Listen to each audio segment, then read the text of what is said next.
y animales de abominación, todos los ídolos de la casa de Israel que estaban pintados en la pared alrededor. Oye, imagínate la escena. ¿Se acuerdan cómo era el santuario por dentro? Enchapado en oro. Oye, era una cosa hermosa de ver en su interior. Pero ahora cuando el profeta entra en visión, ve que esas paredes están pintarrajeadas ¿de qué? Imágenes de reptiles, de serpientes, de ídolos. Y fíjate lo peor, verso 11. Delante de ellos estaban 70 varones de los ancianos de la casa de Israel, y Jaazanías, hijo de Safán, estaba en medio de ellos, cada uno con su incensario en su mano, y el sahumerio subía espesura de niebla. Y me dijo: hijo de hombre, ¿has visto las cosas que los ancianos de la casa de Israel hacen en tinieblas, cada uno en sus cámaras pintadas? Porque dicen estos: no nos ve Jehová. Jehová ha dejado, ¿qué cosa, hermanos? La tierra. Pero ahí no acaba todo, aunque no lo vamos a leer todo. Dice: díjome después: vuélvete aún y verás abominaciones mayores que hacen, ¿qué? Estos. Luego, si usted sigue la lectura, quienes ya lo han hecho, se acordarán que ahí luego va a mirar cómo las mujeres estaban endechando a Tamuz, ¿verdad? Cómo incluso se estaba adorando al sol. Oye, hermano, la apostasía que había entrado en el templo era una cosa terrible. ¿Qué había dicho Salomón? ¿Cuál era el propósito de Salomón para esa casa? ¿Para qué iba a ser? Para consagrarla y quemar incienso ¿a quién, hermanos? A Dios. Y él había dicho: esta casa va a ser grande porque Dios es, ¿qué? Grande. Pero después de unos años, ¿qué había sucedido con esa casa, hermanos? ¿Cómo estaba? ¿Cómo la vio Ezequiel? En una terrible, ¿qué? Apostasía. Imágenes pintadas, los ancianos adorando pues a dioses extraños, las mujeres endechando a Tamuz. Qué terrible situación. ¿Cómo terminó ese templo de Dios? Y una cosa importante que dice el verso número 12. Muchas de esas apostasías y de esas cosas que empezaron a ir mal en el templo, la comenzó el liderazgo, la comenzaron los ancianos, pero no la comenzaron de manera pública, sino que dice allí el verso que estos se encerraban en sus cámaras secretas, dice, ¿verdad? Y decían en su corazón: no nos ve Jehová, no nos mira, Jehová ya hasta dejó la tierra, ni se entera de lo que estamos haciendo. Oye, ¿será que Dios no se enteraba? Claro que se estaba enterando, hermano. Y se las estaba guardando, ¿eh? Ahora fíjate, hermano, entonces, si entendemos que el cuerpo también es un templo, ¿será que este templo también se puede corromper? ¿También puede caer en una contaminación así de terrible? Pues claro, el apóstol Pablo lo dijo. Mira lo que dice Gálatas capítulo 5, verso 19. Seguramente alguien se lo sabrá de memoria porque son textos muy usuales en el estudio bíblico. Gálatas 5, 19 y hasta el 21, ¿sí? Dice el pasaje número 19: manifiestas son las obras de ¿qué, hermanos? De la carne. Esta es la forma como el templo, que es este cuerpo, también puede caer en abominación delante de Dios. Con estas obras. ¿Cuáles son? A ver si ojalá no se identifique con alguna, y si se identifica con alguna, pues el Señor por eso lo trajo aquí, para que de repente veamos que hay que mejorar. Fíjese lo que dijo: manifiestas son las obras de la carne, que son adulterio, fornicación, inmundicia, disolución, idolatría, hechicerías, enemistades, pleitos, celos, iras, contiendas, disensiones, herejías, envidias, homicidios, borracheras, banqueteos y cosas semejantes a estas, de las cuales os denuncio, como ya lo he dicho, que los que hacen tales cosas, no ¿qué? No heredarán, ¿qué cosa, hermanos? El reino de Dios. Ay, hermanos, la realidad es que tristemente hay que reconocer que si el templo de Salomón en su momento fue venido a menos, estos cuerpos, muchos de nosotros, quizá en el pasado, ¿verdad? También estuvimos así, fomentando toda esta inmundicia, borracheras, celos, envidias, banqueteos, contaminaciones. Y hermano, ¿qué cree? En medio de esa abominación, en medio de así como estaba el pueblo todo, ese templo ya bien contaminado, ya se le había faltado al respeto, ya la gente no tenía el respeto igual por el santuario. Más o menos en esa época, unos añitos después, aparece nuestro Señor. ¿Y se acuerdan qué fue lo que hizo Cristo cuando llegó a esta tierra y entró al templo y lo miró allí a los comerciantes, a los mercaderes? ¿Qué hizo Cristo, hermano? ¿Se qué? Oye, de las pocas veces que se vio molesto a Cristo. Pocas veces. Pero esa vez se enojó, pero se enojó feo, ¿verdad? Porque la Biblia dice que incluso hasta les volcó las mesas a los cambistas y... O sea, fue un arrebato de ira, hermanos, serio, porque el Señor miró cómo se estaba tratando ese templo. Y sabes que eso es una alegoría de lo que el Señor también quería hacer por el hombre. Por eso esta analogía que estamos haciendo entre los dos templos. Fíjese, hermano, la sierva del Señor dice, al limpiar el templo de los compradores y vendedores mundanales, Jesús anunció su misión de limpiar ¿qué cosa? El corazón, de la contaminación del pecado, de los deseos terrenales, de las concupiscencias egoístas, de los malos, ¿qué, hermanos? Hábitos que corrompen ¿qué? El alma, ¿sí? Mira, ningún hombre puede de por sí echar las malas huestes que se han posesionado de su ¿qué? De su corazón. Solo Cristo puede purificar el templo del alma, pero no forzará la entrada. Hace rato el hermanito preguntaba, ¿dónde se encuentra nuestro Señor? Bueno, proféticamente según Apocalipsis 3 dice, yo estoy a la puerta y ¿qué hace? Y llamo. Pues la sierva del Señor dice que Cristo no va a forzar la entrada. No viene a los corazones como en antaño a su templo, sino que ahora dice, Apocalipsis 3:20, yo estoy a la puerta y ¿qué? Y llamo. Pero mira, hermano, cuando Cristo miró el templo, en esa suciedad, en esa contaminación, su arrebato de ira, de celo, fue duro. Yo no sé ustedes hace cuánto han conocido este evangelio, pero seguramente cuando lo conocimos, pues algunos ya vimos, andábamos en borracheras, intemperancias, mal comer, mal vivir. Si Cristo hubiera entrado de la misma forma a nuestras vidas, hermanos, así como entró a su templo, ¿cuántos estuviéramos aquí de pie con vida? Yo creo que muchos ya ni estuviéramos, hermano. Pero Él nos tuvo paciencia. Y a través de alguna persona, o de una Biblia, un texto, de alguna forma Él nos llamó y nos hizo entrar a la reforma sin darnos de latigazos, como le quiso dar ahí a los que estaban en el templo. Pero fue duro también, porque cuando se nos dijo, ¿sabes qué? Tienes que dejar el cafecito, la corona, tienes que dejar tantas cosas. Para muchos, hermanos, seguramente nos fue un proceso complejo. Y muchos, Dios sabe, estamos todavía en ese proceso, ¿verdad? Pero mira, hermano, Él vendrá no solamente por un día, porque dice, habitaré y andaré en ellos, y ellos serán mi, ¿qué, hermanos? Mi pueblo. Él sujetará nuestras iniquidades y echará en los profundos de la mar todos nuestros, ¿qué? Nuestros pecados. Su presencia limpiará y santificará el alma, de manera que pueda ser un templo santo para el Señor y una morada de Dios en virtud de ¿qué, hermanos? Del Espíritu. Eso es lo que el Señor quiere. Que este pueblo, que los que estamos aquí, hermanos, hemos venido a cultivarnos intelectualmente, a aprender sobre doctrina, sobre profecía, sobre el ecumenismo, pero también el Señor quiere que usted vaya a casa reflexionando qué le hace falta mejorar de manera individual. Porque muchas veces la apostasía no comienza en público. En lo largo de lo que va del fin de semana, creo que aquí todos nos hemos portado bien, a la altura de lo que son los cristianos. Ahora, a lo mejor se va a escribir otra historia cuando muchos volvamos a casa, ¿verdad? Los esposos con la esposa con el esposo, los hijos con los padres, quién sabe. Pero justamente esa es la reflexión que toca hacernos. ¿Qué nos falta mejorar como iglesia? Y luego, ¿qué me falta mejorar en mi familia? Y luego, ¿qué me falta mejorar de manera individual? Porque, hermanos, el Señor quiere que su pueblo se reforme en todo. Y si usted permite que Cristo esté en su hogar, pues la sierva del Señor dice que la presencia de Cristo en tu hogar va a limpiar y santificar, ¿qué? El alma de todos los que estén en ese hogar. Va a haber menos gritos, va a haber menos impaciencia, va a haber más amor, va a haber más cariño, ¿verdad? Porque allí va a estar Cristo. Y si lo aplicamos de manera individual, dice, vamos a poder llegar a ser un ¿qué? Templo, ¿cómo, hermanos? Santo para el Señor, porque el Señor es santo también.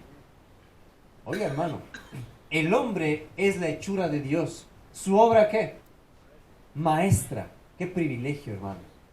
Creado para un alto y santo propósito, y en cada parte del tabernáculo humano, así lo llama la sierva del Señor, Dios desea escribir su ¿qué? Su ley. Cada nervio y músculo, cada facultad mental y física debe ser guardada como, hermanos, pura. Óigalo bien, porque no será el Señor quien lo está diciendo. Dice, cada nervio y cada qué, músculo, cada facultad mental y como más, física, debe ser guardada, ¿qué hermanitos? Pura. Bueno, dice la sierva del Señor también, Dios quiere que el cuerpo sea un templo para su espíritu. ¿Cuán solemne entonces es la que, hermanos? Sí, lo estamos viendo bien. ¿La qué? Responsabilidad que descansa sobre cada alma. ¿Cuántos hay que bendecidos con razón e inteligencia, talentos que deberían ser usados para la gloria de Dios, voluntariamente degradan el alma y el cuerpo? Sus vidas son una continua ronda de excitación. Y fíjense, hermanos, partidos de cricket, fútbol, carreras de caballos, ¿absorben qué? La atención. La maldición del licor, con su mundo de pesar, está profanando ¿el qué? Esa es la abominación, la apostasía que hoy está ocurriendo en el templo de Dios. ¿Sí? Ayer decíamos que el diablo está buscando un montón de formas para distraer al pueblo de la verdad presente. Estas son las formas: distracciones, intemperancia, diversión. ¿Sí? Esta cita es interesante y creo que en las comunidades usualmente aplica mucho. ¿Sí? Aquí en Guerrero, Estado de México, que se les da mucho los jaripeos, caballos, gallos, toda esa cosa, hermanos, pues tiende a distraer el alma. ¿Sí? El hermano Salo nos explicaba justamente cómo si usted se separa de Cristo, pues es cuando se abre la puerta para todas estas distracciones. Y estando allí, de lo último que te acuerdas es, pues, del Señor. Entonces, hermanos, miren, la sierva del Señor dice que todas estas cosas mantienen al hombre lejos. Dice, por el uso de la bebida y el tabaco, los hombres están envileciendo la vida que se les ha dado para altos y santos que. Es bien feo, hermanos, porque yo conozco varios pacientitos que, bueno, ahora estamos trabajando con ellos, pero eran personas, hermano, que eran muy inteligentes, de una cabeza y una memoria muy buena, pero los mirabas tirados, alcohólicos en la banqueta. Y uno dice, qué tristeza, cómo esa cabeza tan inteligente, tan hábil para memorizar cosas, está en el vicio. ¿Cómo puede ser? Pero hermano, el diablo justamente lo que quiere es destruir la imagen de Dios en nosotros. Sus poderes dados por Dios están, ¿cómo, hermanos? Pervertidos. Y sus sentidos están, ¿qué? Degradados para satisfacer los deseos de la mente, ¿qué, hermanos? Y lamentablemente eso deja huella. Y muchos en nuestro pecado, pues ya la mente quedó atrofiada, el cuerpo quedó lastimado. Y ahora el Señor nos ha llamado para hacer su voluntad, pero como dijimos al principio, ya no estamos al 100. Pero hermano, si usted con humildad se entrega al Señor, se arrepiente, aunque usted esté al 60, ese 60 el Señor lo va a usar para su gloria, hermano. Ese es el consuelo que tenemos, ¿verdad? Pero mire, también tiene que hacerse pronto un arreglo con quién, hermanos. Con Dios. Ahí se las dejo porque eso ya no le toca a nosotros. No va a haber intermediarios aquí. Ese arreglo con Dios queda entre usted y Dios. Él registra cada que, hermanos. Ojo, porque en esta semana yo sé que ya muchos van a regresar a la chamba. El Señor va a registrar cada qué, cada trabajo. Si es para el bien o para qué, o para el mal. Y en el día del juicio, cada hombre recibirá de acuerdo con su obra. ¿Se acuerdan que quedamos en el estudio de ayer, en la parte que habla sobre el galardón? Que Dios le va a dar el galardón. Bueno, pues eso ya a ver si mañana da chance. Pero eso tiene que ver con esto. Cada uno va a recibir de acuerdo con su qué, con su obra. Cada transgresión de las leyes de la vida física es una transgresión de las leyes de quién, hermanos, de Dios. Y el castigo debe seguir y seguirá a cada una de tales que. No nos hagamos a la idea de que ya el hermano Castrejón nos predicó hasta el cansancio de que no hay que comer gallina. Y si usted sigue escondiéndose para comer guajolote, no piense que no te va a pasar nada. Tarde o temprano, dice, el castigo seguirá y te va a alcanzar en tus transgresiones. Aunque él no te mire, ¿verdad? Pero te va a alcanzar, hermano. Porque el Señor no puede ser burlado. No lo podemos burlar a Él. La casa humana, el edificio de Dios, requiere una estrecha y vigilante, ¿qué? Custodia. A ver, hermanos, ¿quién se esfuerza por construir una casa bonita, mueblarla, meterle todo y luego la deja sola y se va un año sola?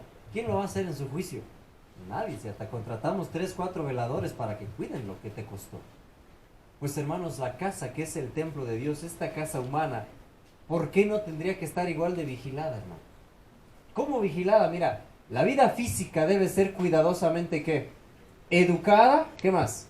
cultivada y desarrollada para que mediante los hombres y las mujeres sea revelada la naturaleza divina en su qué. O sea, Dios quiere que los vecinos de allá afuera, cuando te vean a ti, vean en ti la naturaleza divina, hermano.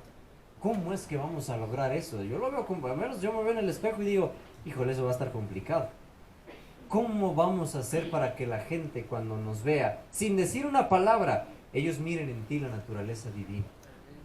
Es un reto grande, una responsabilidad grande. Y justamente aquí es donde entra la coherencia entre lo que hablamos, la teoría y la práctica del testimonio, ¿no? Fíjese, dice por acá, Dios espera que los hombres usen ¿qué cosa? El intelecto que les da ¿qué? Todos Dios nos dio intelecto, somos muy inteligentes todos, en mayor o menor grado, pero a todos Dios nos dio intelecto. Que empleen cada poder de raciocinio para Él, han de dar a la conciencia el lugar de supremacía que le ha asignado. Las facultades mentales y físicas, junto con ¿qué, hermanos? Con los afectos, tienen que ser cultivados para que puedan alcanzar la más alta ¿qué? Eficiencia. Quiero que me acompañes rápido a leer aquí a Ezequiel, vamos otra vez, Ezequiel capítulo 8, volvamos allí un poquito, ya que estamos hablando de esa cuestión.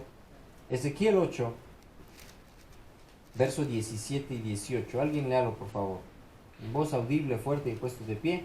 Ezequiel 8, 17 y 18.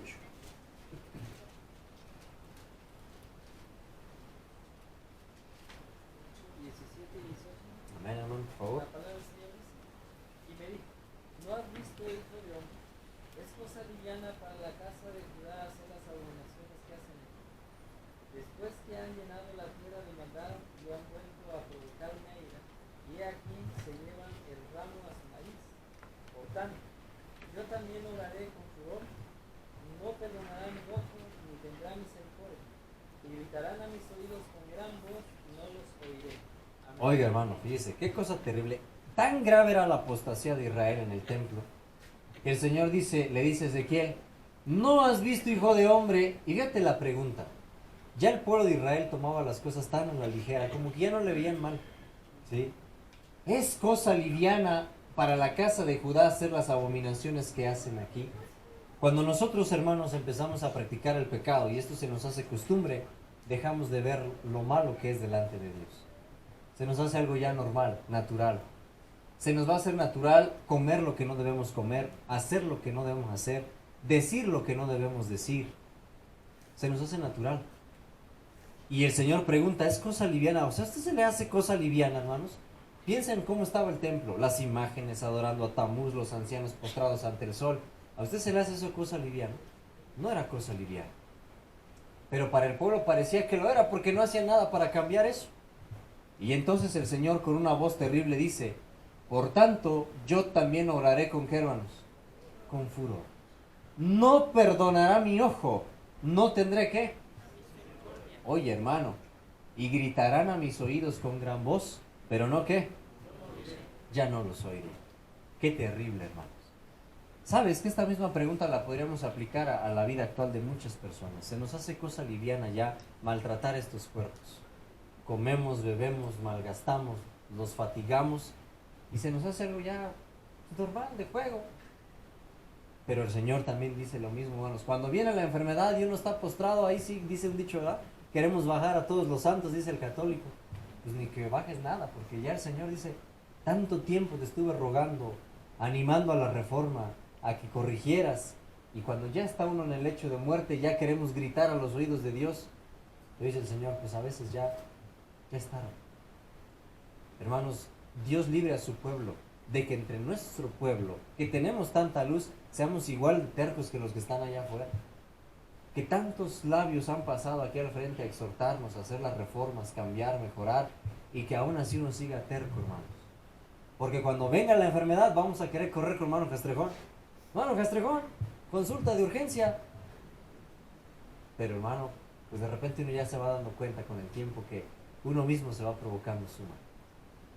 Hermanos, qué cosa el Señor nos amonesta. Hace rato leía a nuestro hermano Pedro, 2 Corintios, porque vosotros sois el templo del Dios ¿qué? Viviente. Como Dios dijo, habitaré y andaré en ellos. Seré el Dios de ellos y ellos serán mi ¿qué, hermanos? mi pueblo. Por lo cual salid en medio de ellos y apartaos, dice el Señor, y no toquéis, ¿qué cosa, hermanos? Yo creo que muchos hemos hecho ese esfuerzo, empezar a salir, a dejar de tocar lo inmundo, lo que el mundo nos ofrecía. Y estamos en ese proceso, ¿verdad? Y dice, y yo recibiré, y seré a vosotros padre, y vosotros me seréis a mí hijos e hijas. Dice, ¿quién, hermanos? El Señor, ¿qué? Dios Todopoderoso. Bueno, aquí dejen avanzar. Este es el verso con el que empezamos. Y es un verso serio, porque implica una sentencia.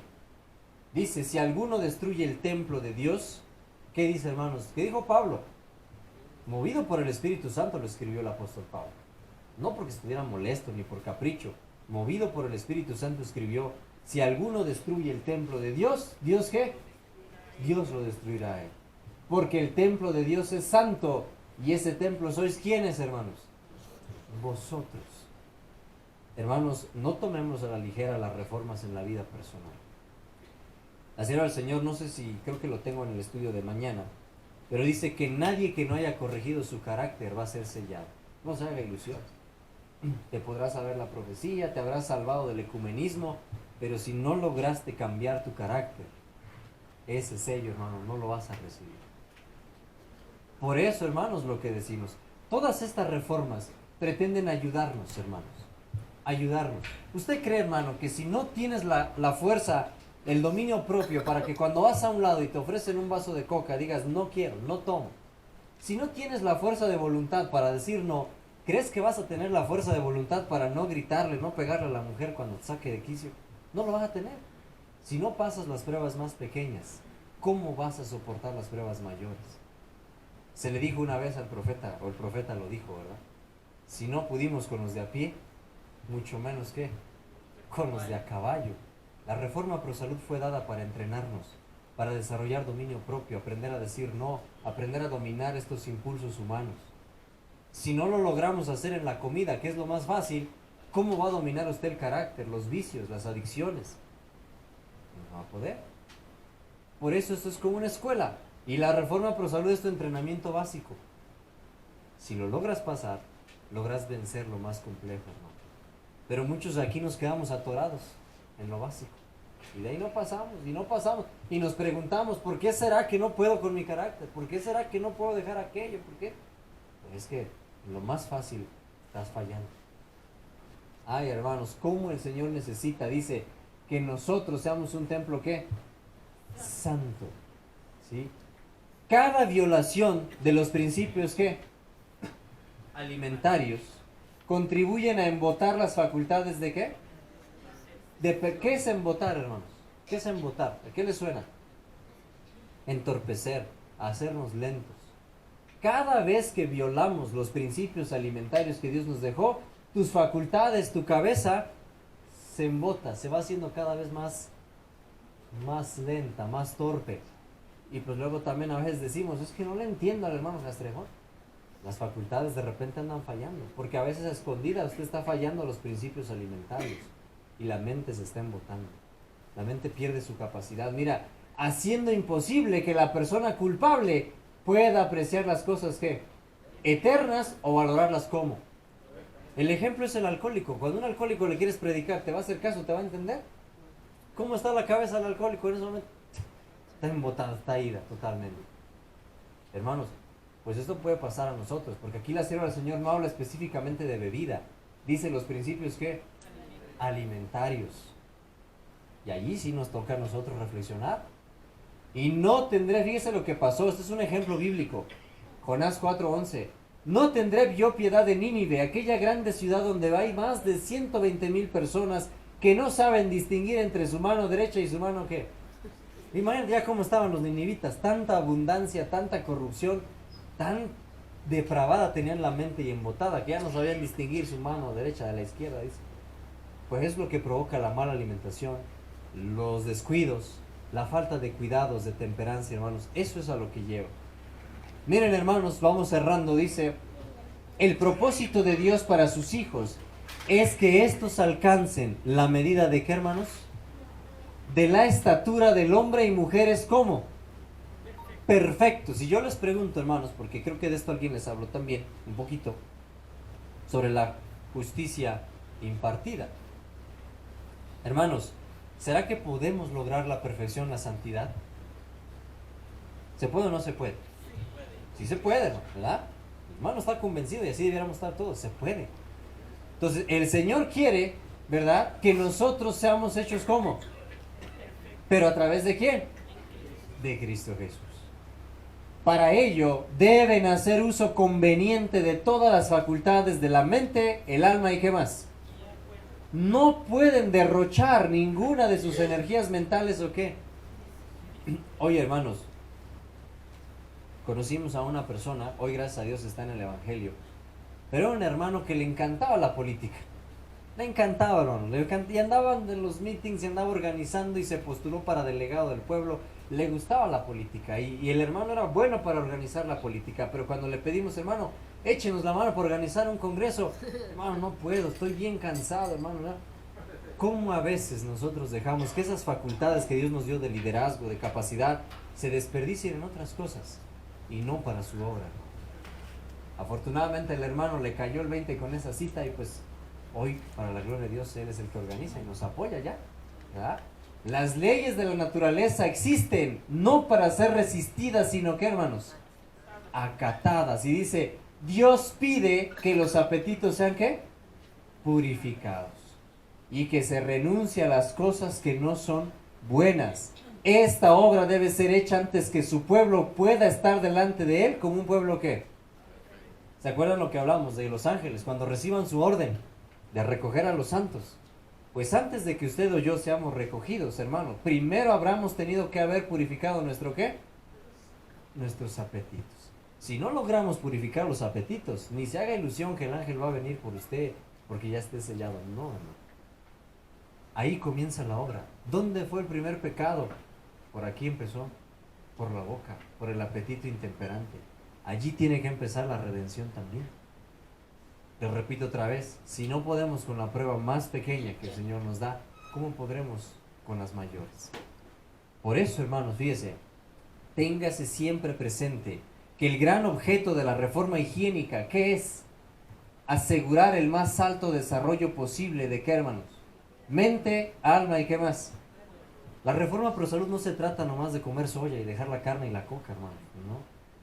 La reforma se nos dio para que como pueblo desarrollemos lo más posible la mente, el alma y ¿qué más? Y el cuerpo. ¿Sí? Para eso se dio la reforma pro salud. Dice también, todas las leyes de la naturaleza son las leyes de Dios, han sido ideadas para nuestro bien. Su obediencia promoverá nuestra felicidad en esta vida y nos ayudará a prepararnos para ¿qué, hermanos? ¿Usted cree entonces que la reforma pro salud tiene utilidad para alcanzar el cielo? Claro que sí.